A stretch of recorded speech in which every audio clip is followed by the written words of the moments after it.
nuestro amigo el señor Walter Jerusalinski. ¿Cómo estás, Walter, querido? ¿Cómo estás? Buenas noches. ¿Qué tal, Cor? ¿Cómo estás? Buenas noches, ¿todo bien? De primera, ¿me escuchás bien? Estas son las preguntas típicas cuando se empiezan estas cosas. ¿Me escuchás bien? Yo te veo bien. Sí, sí, te escucho bien, sí. Cualquier Perfecto. cosa te aviso, si hay alguna dificultad técnica. Ya nos vamos a dar cuenta. Sí. Cuando ocurren dificultades técnicas en esta cosa, uno no sabe si está del lado de uno, si está del lado del otro. Generalmente se echan la culpa mutuamente, nos echaríamos la culpa de ver quién es el que tiene el peor wifi. Mentira, es el cohete, es una cosa en el medio que se pone, se arruina todo, no hay manera de contrarrestar eso. Lo único que podemos hacer es hincarnos y decir, ojalá que esto salga bien, así que vayamos adelante. Querido amigo Walter Jerusalinski, desde la ciudad, desde la localidad, ¿es ciudad, es localidad? ¿Qué es exactamente San Isidro? Hasta donde yo sé es partido. Partido, ok. Porque digamos que lo Sí. que es la ciudad ocupa todo, todo lo que vendría a ser el departamento, todo el partido completo, es toda la extensión. O hay como cosas individuales dentro de San Isidro.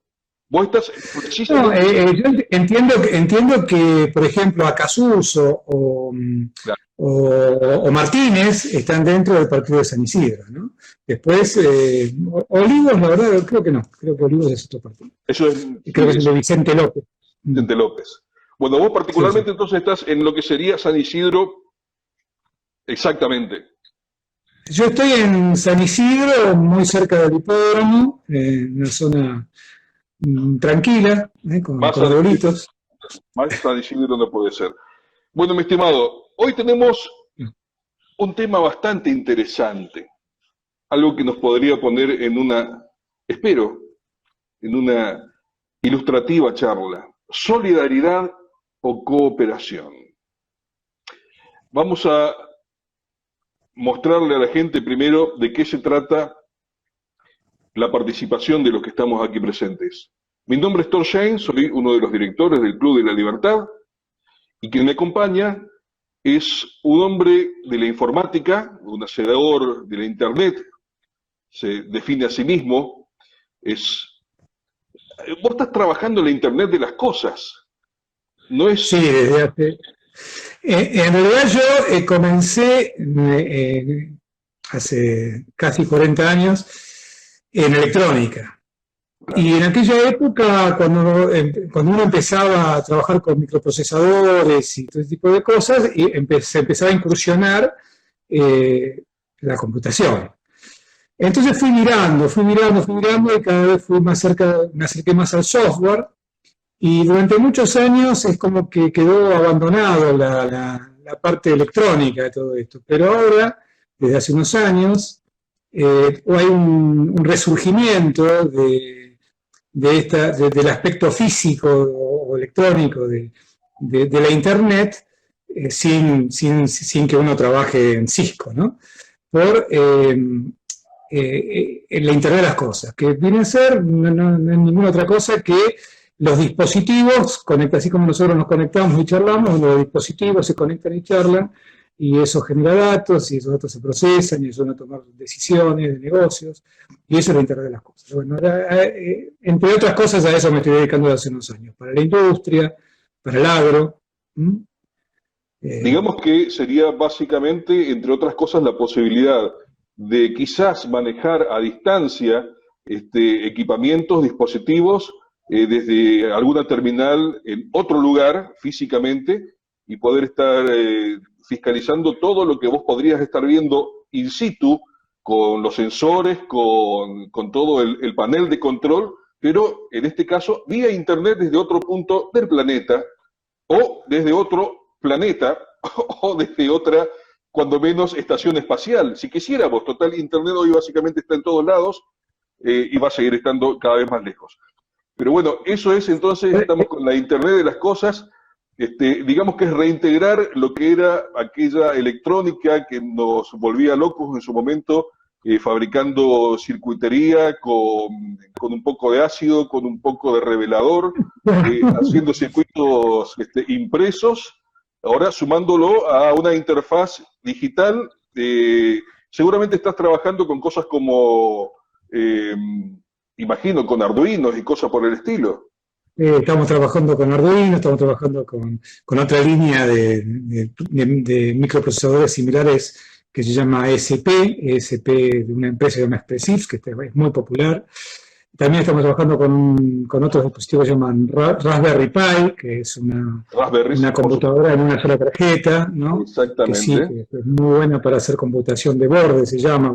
Generalmente en una fábrica, por ejemplo, tenés un montón de sensores y se suele poner un controlador que se llama de borde, que comunica esa fábrica con la Internet, pero además es capaz de tomar decisiones locales, porque no siempre es aceptable Que esté todo en manos del que tenga que estar operando en la otra punta, sino que claro, el exacto. automatismo tiene que funcionar desde algún punto. Fantástico. Como le hubiera gustado a Hayek, ¿no? La inteligencia tiene que estar distribuida y hay que aprovechar la inteligencia distribuida. Entonces, sobre todo tiene que ver con todo. Así que bueno, sí, con todas las tecnologías asociadas, con AWS, que es el sistema de nube de Amazon, con todas las tecnologías que tienen que ver con esto, que de alguna forma también yo creo que no es casual que hay muchos informáticos que abrazan las ideas de la libertad y es porque tienen cierto conocimiento de cómo funcionan los sistemas, ¿no? Entonces, bien, bien. Hay una unión, hay un vínculo ahí. Sí, hay una referencia cercana ahí inclusive. Te hago una pregunta. Cuando vos lo empezaste en su momento, cuando empezaste a desarrollarte vos mismo, a hacerte como un artesano de la informática, lo decís como artesano a partir de imagino yo, una situación de self-made cercana a la que me encontré yo en algún momento, digamos, cuando se arrancaba cuando esto era muy avanzado, cuando era muy experimental, nadie te lo podía enseñar. Tenías que ir vos por delante, claro, inventando, buscando información y de repente, listo, ya estamos. Aparece alguien posteriormente con un título seguramente, pero el camino lo hiciste vos en su momento. Claro. Mira, vos imaginate que yo estudié en una escuela técnica, pero además siempre tuve mucha pasión por todo lo que fueran mecanismos y todo. Hemos sido industriales, grandes. Sí, yo soy de Otto Krause. Técnico electromecánico, sé yo. Bueno. Corresponde. Pero fue muy gracioso porque, bueno, ya a mí desde chico me gustaba mucho todo esto y hacía circuitos primero analógicos, después digitales, pero cuando apenas empecé el primer día, creo que estuve en la universidad, que era en 1978, 1979, un amigo mío se me acerca y me cuenta que otro amigo tiene una computadora en la casa. Y a mí me parecía, ¿cómo va a tener una computadora en la casa? Si las computadoras son unas cosas enormes que están en los gobiernos y en las bases militares y en las grandes compañías. Y no, sí tiene computadora. Y fuimos a la casa de este amigo, con quien sigo siendo amigo, y hoy charlamos hace un rato. Y tenía una Apple II. Ah, no, mirá vos, no, tenía todo. Estaba en superpunta. Quizás haya sido una de las primeras Apple II que entraron al país, porque la había traído un médico. Yo estaba por decir Sinclair, en una de esas, así como muy jugado, tenía una. Eso fue después. Una Spectrum. La Sinclair la Spectrum y la Sinclair ZX81 vino después. De hecho, creo que estuve involucrado en la importación de las 6 primeras que vinieron, que así fue que armamos un laboratorio de computación que te contaba hoy en un colegio industrial en Avellaneda, y fueron las primeras 6 Sinclair ZX, porque antes de la Spectrum había una versión inglesa que se llamaba Sinclair, y esta Sinclair la había inventado un señor que se llamaba Sinclair, que era un inglés que inventó ese aparatito. Y también se trabajaba con procesadores. Nosotros accedíamos a la información, a todo eso por la mecánica popular. Mecánica popular, Popular Electronics, la Byte, así. Yo aprendí inglés, de hecho, leyendo esas revistas. Yo no sabía inglés, había visto el inglés del colegio. Vamos a los chicos que antes de la existencia del Internet existían las revistas, que era la manera en que uno se arrimaba a este tipo de información, principalmente los nerdis de esa época, todos los nerds, todos los consumidores de electrónica, tenían revistas de hobbyistas, de hobbies, aunque el looping inclusive.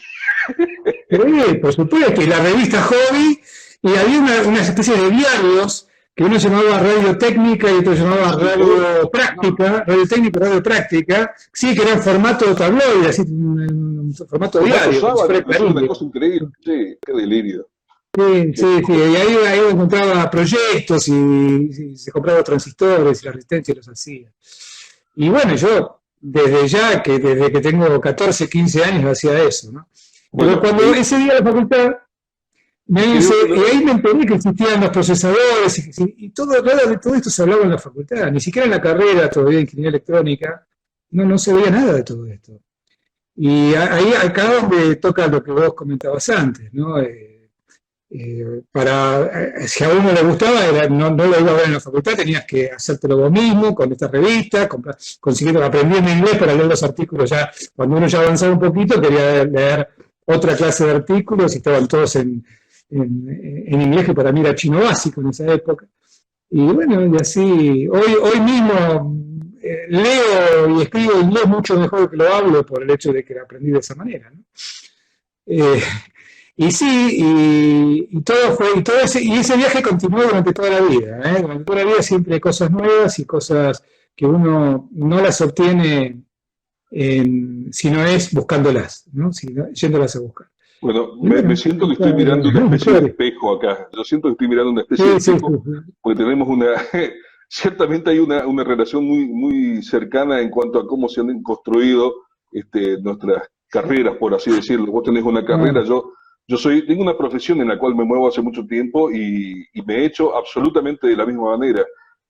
Antes la única manera que uno tenía de aprender, a ver, cuando ni siquiera existía la posibilidad de que hubiera una carrera ni nada por el estilo, o sea, cuando se entendía que aprender computación era aprender Word, Excel y parar de contar, cuando vos querías aprender a manejar un programa vectorial, un programa como el Corel, como querías manejar el Photoshop, cualquiera de esas cosas, la única manera que tenías de hacerlo era entrándole al help, era agarrar el manual del usuario, agarrar el manual del usuario y quemarte tratando de entender qué es lo que te explicaba eso, que ciertamente conseguir el manual del usuario y fotocopiarlo, ¿no? Porque no había PDF, no había nada de eso.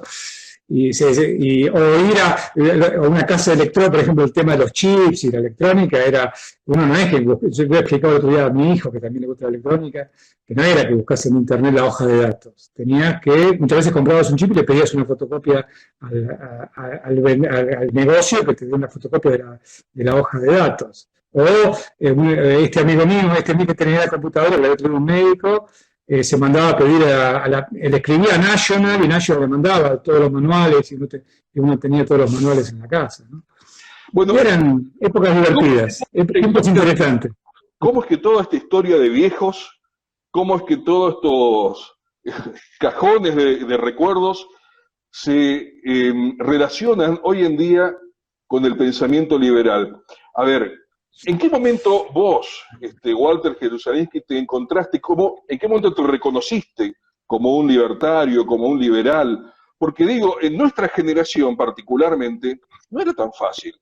Cuando nosotros nos reincorporamos a la democracia, yo siempre lo comento, yo particularmente lo tuve a Raúl Ricardo como uno de mis héroes, el que trajo de vuelta la democracia, y yo consideraba, en aquel momento, que decir que uno era de centro izquierda era lo más lógico y apropiado, porque se imaginaba que al lado de la derecha estaban los militares, del lado de enfrente estaba la centro izquierda, y eso es lo que nosotros suponíamos. Y digo, en el romanticismo de los 20 años, uno dice, yo soy parte de la izquierda, sí, vamos, somos revolucionarios, y eran ideas revolucionarias, quizás, en ese momento. Claro que cuando uno llega a los 40, 35, hoy en día, por suerte, los pibes se despiertan mucho antes, se da cuenta, he sido un pelotudo toda mi vida. Simplemente, y sí, hay mucho se encuentra de repente, te das cuenta que, porque había una pelea interna que uno tenía, y en esa pelea interna, uno creía que puedo ser tan guanaco, puedo ser tan... No, resulta que había un pensamiento liberal naciendo dentro de uno, Y después nos damos cuenta, por suerte, a la vuelta de los años, uno se reconoce, he sido liberal toda la vida. Contame, ¿en qué momento reconociste eso? Bueno, mira, es muy interesante la pregunta que me haces. Primero te tengo que contar de mi padre. Mi papá, que era mucho más grande que yo, digamos, nos llevamos 40 años, militó de joven con el Partido Socialista Democrático, ¿no? El de Juan B. Justo, Américo Yoldi, etc. Entonces él se definía como socialista.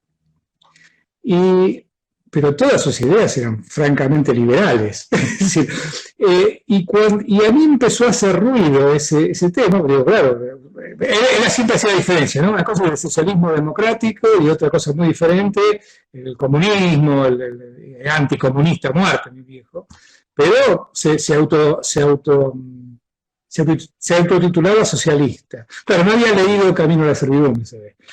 Pero toda su educación era francamente liberal, digamos, lo que para muchos es la cultura del esfuerzo, la cultura de que hay que autosustentarte y que no hay y que hay que rechazar la dádiva y todo eso era una. Yo se ve que mamé la parte liberal y el socialista me entró por una oreja y me salió por la otra. Y la verdad que siempre me definí como liberal. Es más, siempre descreí un poco. Yo estudié, claro, en la escuela pública, fui a Mariana Costa en la escuela primaria, al Otto Krause en la secundaria. Y en ese momento yo había comprado este relato de la educación pública y gratuita y todo esto como lo mejor que podía haber. Y ese fue quizás el mayor cambio que fui, porque siempre me reconocí como liberal, siempre, nunca creí de ninguna otra cosa que partidario de la libertad individual. Pero sí, además, frente a amigos,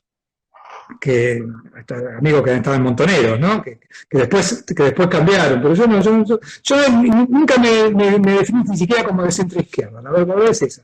Voté a Alfonsín, pero por una cuestión puramente utilitaria, ¿no? Porque en aquel momento era Herminio, y lo admiré a Alfonsín también, tengo que reconocerlo, éramos chicos, ¿no? Teníamos 20 años, 20 y pico de años. Y me entusiasmé con lo que yo en aquel momento pensaba que estaban los peronistas, que estaban los radicales, y eran como las dos cosas opuestas. Mucho después me di cuenta que esto no era así, pero bueno, eso fue después. Pero no, la verdad que en el sentido de, vos dijiste muy bien, me reconocí como liberal. Digamos, las ideas, es como cuando leí a Ayn Rand. Es como que reconocí mis propias ideas. No es que descubrí ideas nuevas. Eran las ideas que un poquito yo había formado por mí mismo, que las encontré mejor escritas, mejor expuestas, con un cuerpo de fundamentos mucho más sólido que el que podía esgrimir yo mismo. Pero la verdad es que siempre me reconocí como liberal, pero sí partidario de la sociedad, que a lo mejor acá quizás entramos un poco en el tema. Yo soy partidario del individualismo, pero en un sentido que no es de ninguna manera antagónico a la vida en sociedad y mucho menos a la asociación, la colaboración y el trabajo conjunto, cooperativo, que es, bueno, acá estamos entrando de lleno en nuestro tema, ¿no? Hay un punto que creo yo que es muy importante aclarar, que de repente la vorágine de la pelea por las ideas de la libertad y del individuo y todo lo demás, hay muchos que creen que son cosas distintas, que el individuo, cuando nosotros hablamos de la libertad, de la propiedad privada y todo lo demás, nos referimos a una cuestión que es absolutamente yo y nadie más que yo. Y no pasa, pasa en realidad porque primero debo mantenerme a mí, primero debo lograr yo construirme, primero debo lograr yo tener mi seguridad de crecimiento y de sostenimiento, y para eso, entre otras cosas, también puedo juntarme, asociarme, hacer un contrato social, armar una cooperativa, de hecho, una sociedad de 2, 3 personas. Iniciar una empresa es un trabajo cooperativo. Dar lugar a todas estas cuestiones tiene que ver justamente con considerar que yo solo no lo puedo hacer, que puedo tomar, a ver, ya desde Hayek y todos los demás muchachos, desde Menger en adelante, todos mostraban que yo puedo ser muy experto en una cosa, pero no voy a ser experto en todas. Tampoco puedo considerar que como hombre orquesta voy a ir demasiado lejos. Yo necesito, quizás más como tu caso, como mi caso, especializarnos dentro de una parte del proceso para que los demás colaboren con nosotros, y ahí está la base del intercambio. Ahí está la base del intercambio. Así que en ningún momento existe esa dicotomía en la cual nos quieren dibujar. Al contrario, la solidaridad y la cooperación son partes del pensamiento liberal necesariamente. Bueno, la cooperación sí, no sé si la solidaridad. Ahí creo que da para conversar el tema. Pero es que, a ver, inclusive la solidaridad, porque cuando la solidaridad viene de tu lado, es la más pura de todas. Cuando vos estás... Pero no es solidaridad eso es generosidad, es filantropía, si querés, pero okay, no es solidaridad. Ok, es filantropía. No es solidaridad como la tenemos entendida nosotros en Argentina. Quizás ese sea el punto. Mal entendida en Argentina. Quizás ese sea el punto. Tenés razón, tenés mucha razón. ¿Me entendés? Y creo que eso es muy interesante profundizar en ese punto. Porque, correcto. Fíjate lo siguiente, ¿no? ¿Cómo es? Yo creo que es tremendamente lindo y sabio el lema de la República Argentina, que es, si mal no recuerdo, en unión y libertad, ¿no? Correcto. En unión y libertad. Vos fíjate que no dice en unión o libertad, es en unión y libertad.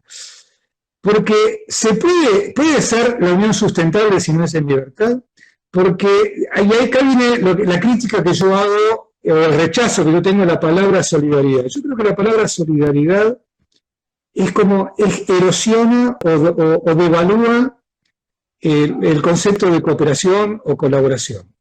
Porque, ¿qué es algo solidario? Algo solidario es algo que está unido, soldado, que comparte el mismo destino, ¿no? Eso es lo que sería solidario. Es decir, que una pieza es solidaria a otra porque está agarrada con 10 bulones así grandes. Es solidario. Vos imaginate 10 amigos que se van de viaje. El correcto punto de vista de alguien salido de Otto Kraus. Correcto. Los solidarios. Claro, los bulones. Efectivamente, vos imagínate 10 personas se van de viaje y uno le gusta la ópera, entonces los otros 9 van a decir, bueno, vamos a ser solidarios con Juan, que le gusta la ópera, vamos todos a ver la ópera, pues somos solidarios. Y al día siguiente a otro le gusta el fútbol, entonces vamos todos, y a los 9 restantes nada, y así todos tienen que ir, cuando termina a los 10 días, se odian, no se pueden ver, porque de 10 salidas tuvieron que hacer 9 cosas que no les gustaban. Y una sola de las cosas y fueron solidarios, fueron todos juntos a cada lugar. Distinto hubiera sido no disfrutaron del todo, gastaron mucho más plata. Gastaron mucha plata, pero lo más importante, ya no son capaces de formar una sociedad cohesionada, porque se detestan. Claro. Están a la defensiva, se ponen a la defensiva. ¿Y ahora dónde me van a querer hacer ir mañana? Voy a tener que ir a otro lugar que no me gusta. Entonces, cuando nosotros hablamos de ser de una sociedad solidaria que tiene que compartir completamente el destino, estamos subvirtiendo la idea de que vamos a asociarnos para ayudarnos mutuamente a que cada uno haga lo que quiera, a que cada uno sea libre de elegir y bueno, fulano quiere ir a la ópera y bueno, listo, coordinamos el horario, así salimos todos y después nos juntamos a tomar la cerveza y entonces podemos tener una sociedad sustentable. Y si yo observo, mira, yo vivo muy por abajo de una rotonda, en Márquez y Rolón, una rotonda. Esa rotonda es como el símbolo de la Argentina, porque ahí el mismo tipo que vos te saludás en la calle y que capaz que le invitás a un asado y es fenómeno, macanudo, jugás el truco, te divertís como loco, ahí se transforma en una especie de fiera que no es capaz de respetar la regla de que el que está en la rotonda tiene prioridad y el que entra no, porque de esa forma la rotonda se desagota y todos pueden pasar. Pero no podemos, porque estamos en la defensiva todos contra todos. Porque vivimos en una sociedad donde pareciera legítimo que cada uno quiera imponerle lo que considera bueno para él, imponérselo a los demás. ¿Y por qué? Y eso tiene que ver con este concepto de solidaridad. Todos tenemos que pensar, no todos tenemos que querer lo mismo, todos tenemos que cobrar lo mismo, y entonces de ninguna forma nos podemos ayudar mutuamente a tener lo que cada uno diferente quiere, que es lo opuesto a la solidaridad, es la asociación en interés mutuo, de interés recíproco. Pero lo que pasa es que el interés recíproco, a su vez, solamente tiene cabida si se acepta el derecho al interés propio.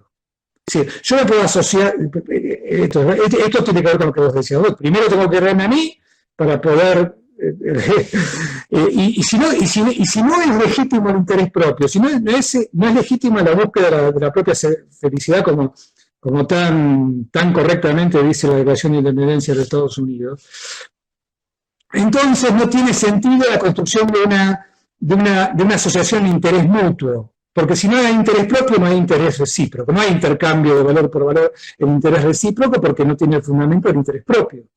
Y así somos una sociedad agrietada, reventada, donde todos estamos a la defensiva contra todos, porque es imposible que nos llevemos bien si no consideramos que tenemos derecho a buscar el propio interés y ayudarnos a buscar cada uno su propio interés. Eso me parece que es el núcleo de nuestro fracaso. Me parece absolutamente formidable y estoy totalmente de acuerdo con vos. El único detalle es que era más práctico mostrarme del lado, o sea, da una manera de entrarle al tema mostrando cuál es la postura típica del argentino, donde nosotros tenemos entendido, donde se nos ha vendido durante tanto tiempo, que la solidaridad es algo esencial. Es más, el argentino en demasiadas ocasiones saca a relucir su chapa de somos los más solidarios del mundo. Y eso es una chapa que nos ha arruinado en muchas oportunidades. Porque de esa misma chapa se prenden los grandes hijos de una gran remil, ¿ok?, de los políticos para hacernos mierda. No sé si estoy utilizando un pequeño nivel de censura, autocensura en cuanto al sonido, nada más. Pero a eso me refiero. El problema está en cómo autopercibimos nosotros la idea de la solidaridad. ¿Y qué es lo que nos han enseñado? ¿Qué es lo que...? Te hago una pregunta. Veo que en algún momento le entraste fuertemente al tema. ¿De dónde viene todo esto? Esto viene desde un lado francés de la filosofía, ¿no es así?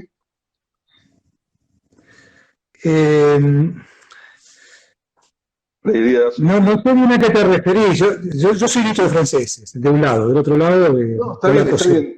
Me refiero en cuanto a lo que siempre se habla de él, se me fue la palabra, del sacrificarse, del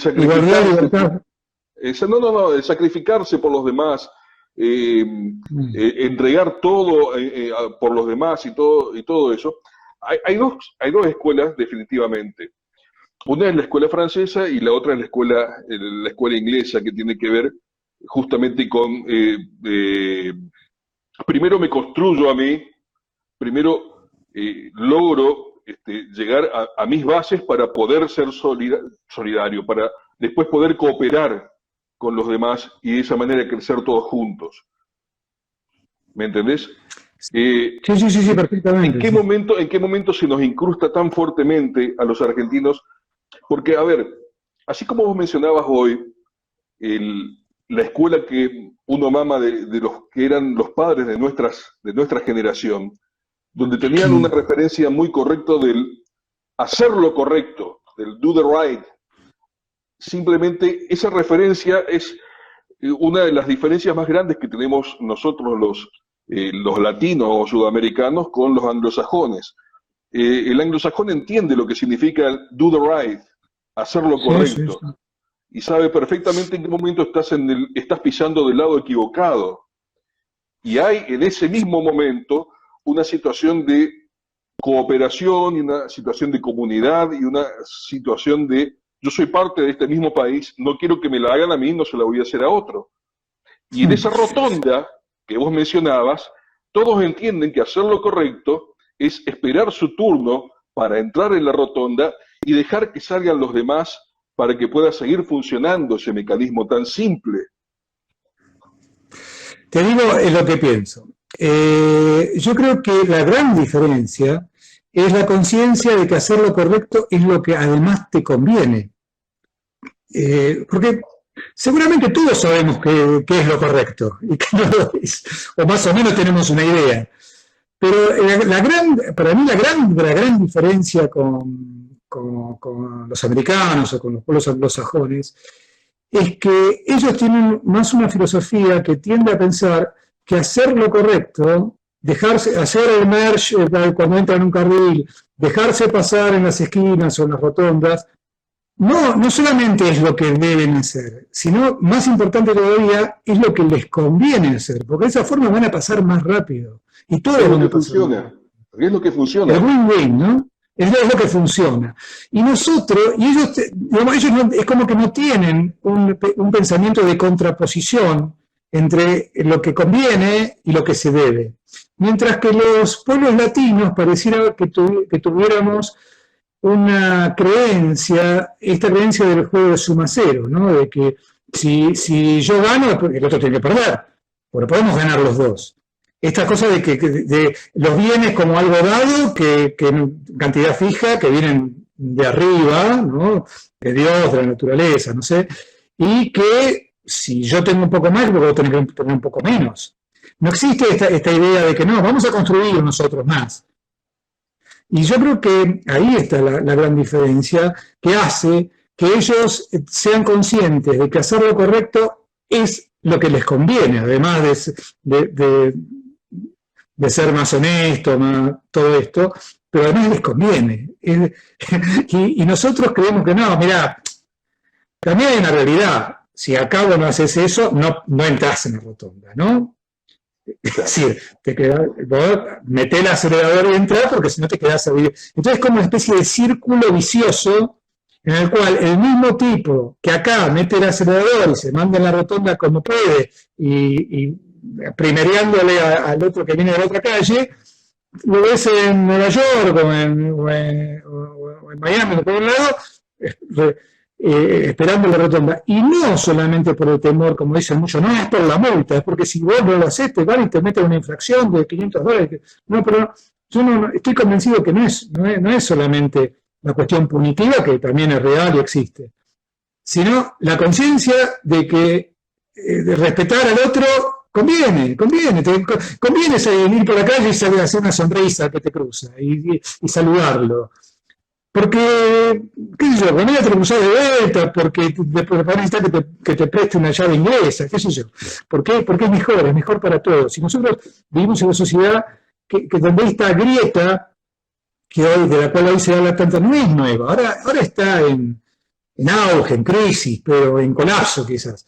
Pero no es en absoluto nueva. Esto tiene que ver con un radio de confianza muy, muy chico que tiene nuestra sociedad y que tiene que ver con esto de que lo que uno tiene necesariamente que se cree que tiene que ser a costa de que otro lo pierda. Y eso me parece que está en la clave de la diferencia entre la latinidad en general, que incluye por supuesto los franceses, los italianos, toda la latinidad, de los pueblos anglosajones, ¿no? que tienen esta cosa más de los vikingos, que vamos con el martillo vamos a votar por el conde, ¿no? Y era así realmente, gran parte de la democracia en realidad viene de ahí, o creo que viene de ahí. Mis abuelos, pero bueno. Sí, pero no, mira, el otro día, vos sabés que un amigo que estudia mucho todo este tema, me explicaba que los pilgrims, en realidad, y toda esta esta cosa que terminó cambiando el mundo y creando casi el mundo moderno, efectivamente viene de la influencia vikinga, primero en Inglaterra y después del otro lado del Atlántico, ¿no? Que efectivamente es así. Es muy importante darse cuenta que los bienes son cosas que se generan, que se fabrican, la riqueza se produce, y en el producir esa riqueza es donde está la evolución, es donde está el bienestar de un país. Mientras sigamos teniendo ese concepto de que hay una sola riqueza y que necesita encima ser administrada nada menos que por los políticos, nada menos que por los políticos, nada bueno puede salir de ahí. Definitivamente nada bueno puede salir de ahí. Es que es muy gracioso. Vos fíjate que ¿te acordás cuando, cómo se llamaba el que fue ministro de Energía, que lo cuestionaban porque era gerente de una compañía, no me sale ahora el nombre, que decía que había conflicto de intereses, porque él era gerente de una compañía. ¿Qué más conflicto de intereses que los tipos que viven de la intermediación del dinero, de los impuestos para hacer gastos, sean los que deciden que eso se mantenga?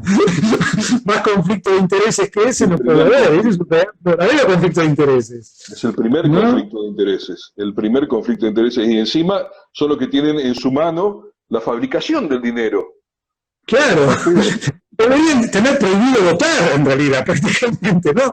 En este caso tendría que tener prohibido legislar las personas que viven del erario público. Porque realmente es tan evidente, creo que de tan evidente que es el conflicto de interés, la gente no lo ve. Querido amigo, yo creo que ha sido más que claro en la descripción de la idea de la solidaridad o la cooperación. Me parece que ha sido más que clave. Me está quedando una cosa en el tintero. No quisiera que hiciéramos futurología ni nada por el estilo, pero siendo una persona que se mueve mucho con la técnica y todo eso, y con la Internet de las cosas, ¿cómo ves vos en un país con, creo yo, una cierta carga importante de inteligencia, de cerebros y esas cosas como tiene la Argentina? ¿Cómo ves las posibilidades saliendo olvidémonos de esta cuestión que nos va a llevar un año completo a la basura, olvidándonos de toda esta situación de pandemia que ni siquiera ya da gusto mencionarla de vuelta porque es casi el único motivo de conversación que tiene todo el mundo hoy en día? ¿Cómo ves vos la posible salida de este país? ¿Hace cuánto que venís vos, evidentemente, más enfrascado en la idea de que la libertad es la única de las posibilidades y el país sigue testarudamente metiéndose para el otro lado y metiéndose con la idea de que el Estado y cada vez más grande? ¿Hay una salida, hay un camino de salida para esta Argentina en la cual convivimos con todas estas cosas? Bueno, mira, primero tengo que hacer una aclaración, una advertencia. Soy un optimista incurable y un gran caedor en el wishful thinking, ¿no? Entonces, cuando yo digo lo que voy a decir a continuación, tengo que hacer esta advertencia porque seguramente hay un sesgo que tiene que ver con esta especie de optimismo incurable mío, que irreductible, que puede ser deformar la realidad, ¿no? Interferir con la realidad. Si soy consciente de eso. Ahora, yo escribí hace un tiempo algo que creo que la Argentina, claro que tiene salida. Y para eso hace falta que los argentinos se asuman como individualistas, que no es un defecto, que es una gran virtud. Pero hay que asumirlo como virtud, no como defecto. Porque entonces vamos a poder ayudarnos decir, a ser individualistas, a ayudarnos mutuamente, a formar una sociedad que sea capaz de colaborar, que sea capaz en libertad, que sea capaz de colaborar en libertad, ¿no? Que es la clave de todo. Digo esto por un lado. Por otro lado, a veces a mí me llena de esperanza salir un poco de lo que hablamos todos los días, ahora la pandemia, antes de todo esto, y ver lo que pasa en los grupos de los jóvenes que están haciendo cosas, que están inventando cosas, que están haciendo proyectos. Hay mucha energía, mucha ganas de superación. Que si se asumieran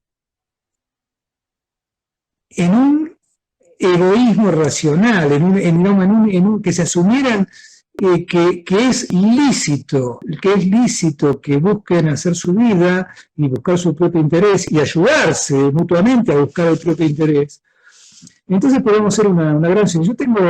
Francamente, yo tengo esperanza de que eso finalmente ocurra.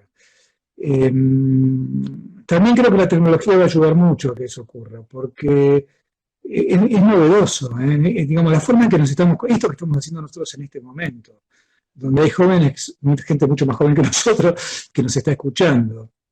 Es posible que el argentino se asuma sanamente individualista, que es lo que es, el argentino es hiperindividualista, pero entonces ayudémonos a ser individualistas, seamos individualistas en sociedad, persigamos nuestro propio interés en sociedad, ayudémonos unos a otros a buscar nuestro propio interés en libertad. Y yo creo que eso puede llegar a pasar. Hay amigos míos que si me escuchan ahora me van a decir, vos pobrecito, sos un incurable. Pero yo francamente creo que cuando salgo un poco del ámbito de las noticias y de las políticas, empiezo a ver lo que está pasando en el subterráneo. A mí me gusta mucho hacer cursos, entonces veo mucha gente joven que estudia y que hace cursos y que tiene... Entonces yo creo que eso, más la información, más la cantidad de información de la cual hoy disponen, no es lo mismo. Ahora tienen el diario del lunes, nosotros no teníamos el diario del lunes, ahora lo tienen. Ya saben cuántos muertos produjo las buenas ideas. Entonces, yo creo que más allá de todas estas turbulencias que nosotros vemos en la superficie, por debajo, underground, ¿no?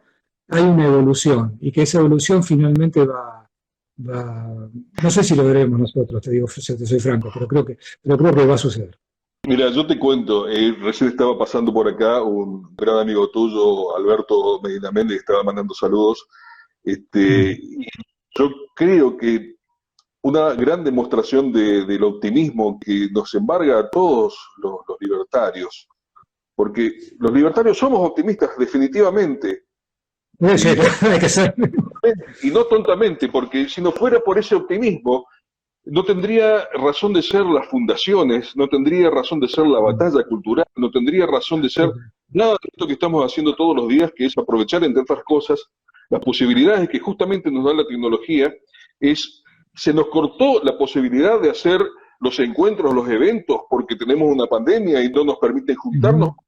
Vamos a las redes y lo multiplicamos, no solamente que mejoramos la apuesta, sino que la multiplicamos. Hoy estamos todos los días haciendo este tipo de encuentros y estamos difundiendo constantemente la idea de qué es trabajar, vivir en libertad y cooperando entre todos nosotros. Sí. Me parece más que fundamental el hecho de que, así como vos te das cuenta cuál es el mensaje que tiene que llegar a la gente, que debería estar llegando a la gente, que justamente cada uno de nosotros busque la manera de que ese mensaje llegue, de que esa forma de visualizar nuestro posible futuro caiga en la cabeza de cada uno. Mira, simplemente en esta fundación tenemos en este momento más de 150 pibes que son los que nos soportan, los que nos sostienen. Tenemos un equipo muy grande de gente, muy, muy grande, y constantemente gente arribando. Y y en su gran mayoría, excepto por lo decrépito que tenés en pantalla en este momento delante tuyo, en su gran mayoría es gente muy, muy joven. Por sí, suerte, porque nosotros tardamos muchísimo más en darnos cuenta. Lo que yo te comentaba hoy al principio, de todo el tiempo que tardé, porque claro, obviamente uno está en su propia vida y está pensando que bueno, la historia de la política pasa por otro lado, hasta que nos dimos cuenta que hay que tomar el toro por las astas. Bueno, los pibes se están dando cuenta ahora. Y yo sí, creo sí, sí, sí. que este positivismo, no sé si es la palabra positivismo, este optimismo que vos, Bien. yo creo que ese optimismo lo tenemos todos los libertarios. Querido amigo, en este momento son las 21:47, nos quedan 3 minutitos más o menos. El placer ha sido absolutamente grande. Aprovecha estos momentos para dar tu último mensaje a la gente y nos estaremos encontrando seguramente en otro momento. La pantalla No, es toda tuya. pero vos no me dijiste que iba a haber, lo hubiera preparado si me decías que había un último mensaje. No, para finalizar el tema que estamos hablando, creo que tenemos que ser sanamente individualistas y entender que ese individualismo no se contrapone a la cooperación, que no se contrapone a la vida en sociedad, no se contrapone no es que uno se vuelva un anacoreta y un egoísta en el mal sentido, sino en en el buen sentido de que de buscar el propio bien, y una herramienta para el propio bien es el bien ajeno, ¿por qué no? Esto es así. Y si nosotros nos asumimos como los individualistas que somos, los argentinos, y dejamos de renegar de ellos, dejamos de decir qué malos que somos, qué perversos que somos porque somos individualistas, y nos ayudemos unos a otros a ser individualistas y a buscar el propio interés de cada uno, vamos a tener mucho éxito. Ayudarnos desde ese individualismo. Esa es la Desde ese clave. individualismo. Exactamente, sí, sí. Dejar En de libertad. renegar. Sí, sí. En libertad, en unidad y libertad, como dice el lema patrio, que es muy sabio, ¿sí? Es muy notable. Querido amigo, muchísimas gracias por tu tiempo, gracias por tu generosidad, Por gracias por favor. tus años de experiencia, porque estos años de experiencia, ser un artesano de la informática y un artesano de la vida y un artesano de la libertad y un artesano del egoísmo y de la cooperación y un artesano del optimismo, te ha, te ha dado todas las armas para compartirlas hoy con el resto de la gente. Muchísimas gracias, ha sido Bueno, me sumamente alegro. amable. Gracias a vos. Ha sido todo un gusto para mí conocerte y tener esta charla contigo. Seguramente lo vamos a estar reiterando en otro momento. Hubo un montón de gente que se sumó, que estuvo mandando saludos.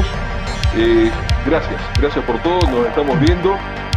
Chao también. Igualmente, muchas gracias.